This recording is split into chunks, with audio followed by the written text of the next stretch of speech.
ஆட்சியாளர் அம்பேத்கர் மனநோயாளிகள் அப்படின்னு சொல்லியிருக்காங்க. இந்த மாதிரி சாதியை பார்க்குறவங்கள ஈழத்தில் விடுதலை புலிகளுடைய தலைவர் பிரபாகரன் பைத்தியக்காரர்கள் சொல்லி அவங்க கண்டிச்சிருக்காங்க.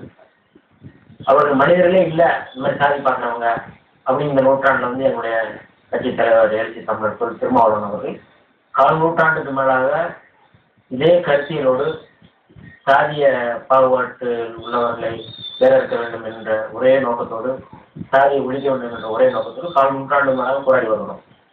இதில் என்ன பிரச்சனை, நான் நீங்கள் சொல்கிற மாதிரி இது என்ன அணுகுமுறை, என்ன காரணம் அப்படின்னா, வெறும் புள்ளி விவரங்கள் நம்ம எடுத்து நம்ம அரசு சமர்ப்பிக்கிறோம், அதிகாரிகளுக்கு கொடுக்குறோம். இது எதுவுமே இன்னைக்கு நடக்கல. எதுவுமே என்ன சின்ன மாற்றங்கள் வேணா நடக்குது. இன்னைக்கு விடுதலை சிறுத்தைகள் இன்னைக்கு வந்திருக்கோம், ஒரு நாடாளுமன்ற உறுப்பினர் ஆக முடிஞ்சிருக்கு.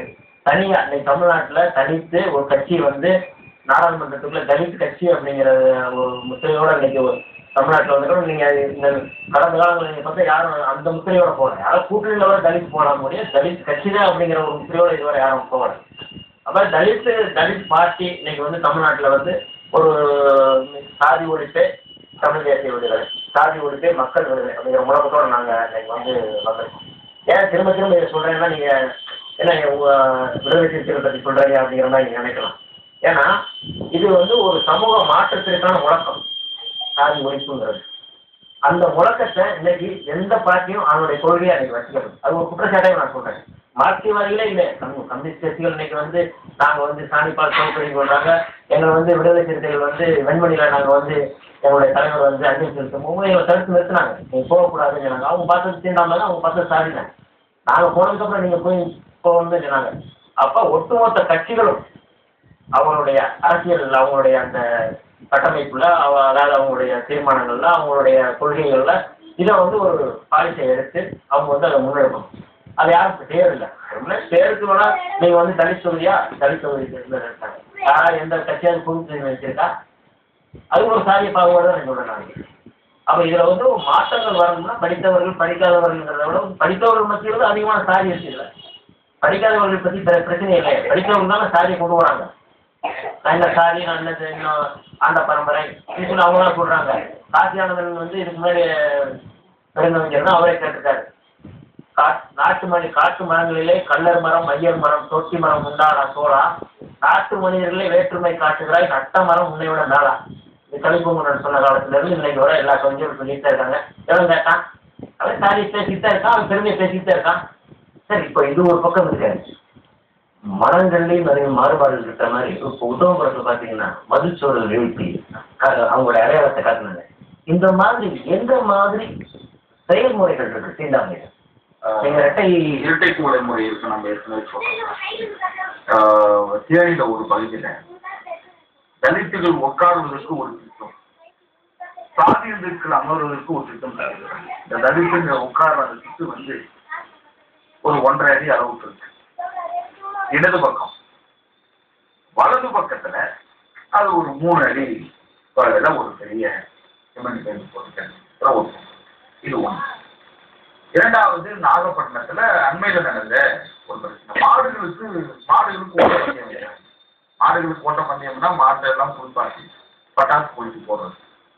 அப்படி கொளுத்தி போடும்போது அந்த சத்தத்துல மாடுகள் மிரண்டு ஓடும். அப்படி ஓடுகிற போது ஒரு மாடு போய் முதல்ல அந்த எல்லையை தொட்டு, அந்த மாட்டினுடைய உரிமையாளர் ஒரு தலித்.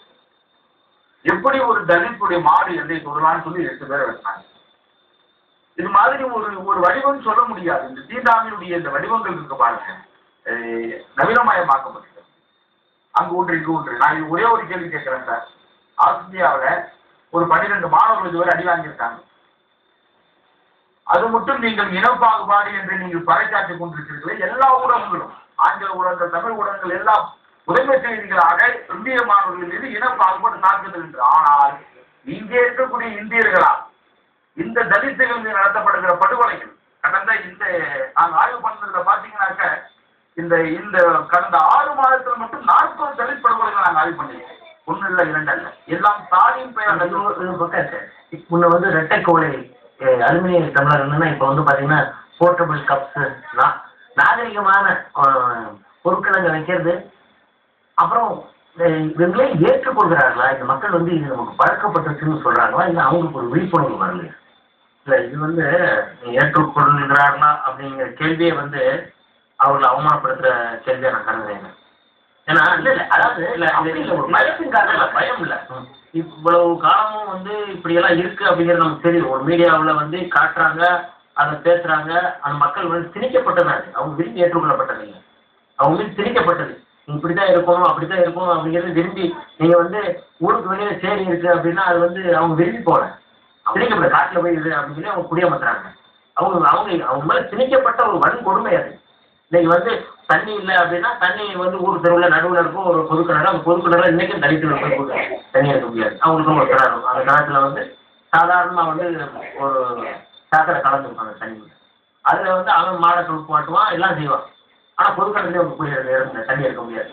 இது வந்து திணிக்கப்பட்ட ஒரு இது. இந்த இந்தியாவே இங்கே இருக்கிற இந்தியாவில் வர அத்தனை மனிதர்களும் அத்தனை சமூகங்களும் இதுக்காக வெட்கப்படணும். இதுக்காக ஏன்னா அவங்க மீது திணிக்கப்பட்ட ஒரு கருத்தியலுக்கு, ஒரு திணிக்கப்பட்ட ஒரு மிகப்பெரிய கொடுமைக்கு யார் பொறுப்பேற்க முடியும்? அதாவது நீங்கள் பார்த்தீங்கன்னா உங்களுடைய இயக்கம் வந்து இந்த மக்களுக்காக இருக்கிற இயக்கம்.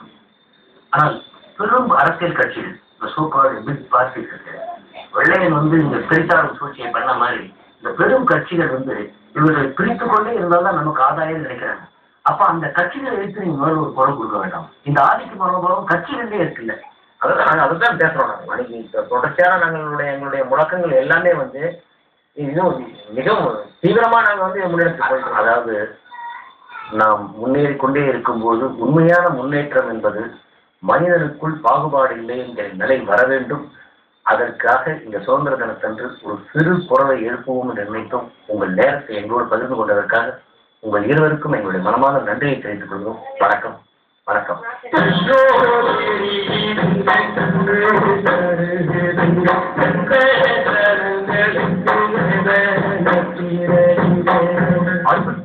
ஆண்டு கால சுதந்திர தேசத்தின் நிரந்தர அடிமைகள் தான் இவர்கள். இந்த புனித பூமியில் ஆலயம் தொழுவதில் துவங்கும் இந்த தீண்டாமை என்ற மனித அவலம் இவர்களின் வாழ்க்கை முழுவதும் ஒரு கொடும் துயரமாய் தொடர்கிறது. தண்ணீர் எடுக்கவும், தரையில் நடக்கவும், தன் சைக்கிளை தன்பலத்தால் தான் மிதிக்கவும் தடை. செருப்பு தைத்து வாழ்க்கையை ஓட்டினாலும் செருப்பணிந்து நடக்க முடியாத அவலம். உணவு விடுதிகளிலும் தேநீர் கடைகளிலும் தொங்கும் தனி குவளைகள். அதிலும் கால மாற்றத்தின் கைப்பலனாய் இரட்டை தமிழர் முறை மாறி புதிதாய் முளைத்திருக்கும் டிஸ்போசபிள் கப் கலாச்சாரம். காலன் வந்து கைப்பற்றி போனாலும் பிணத்தை பொது வழியில் கொண்டு போகக்கூடாது. தனித்தனி கல்லறைகள். மதம் மாறினாலும் மாறாத மனோபாவங்கள். இப்போது உங்கள் மனசாட்சியை தொட்டு சொல்லுங்கள். இவர்கள் ஒரு சுதந்திர தேசத்தில் தான் வாழ்கிறார்களா? இந்த பிஞ்சு குழந்தைகள் இந்த தேசத்தில் இப்படி ஒரு அடிமை வாழ்க்கையை தான் வாழ வேண்டுமா?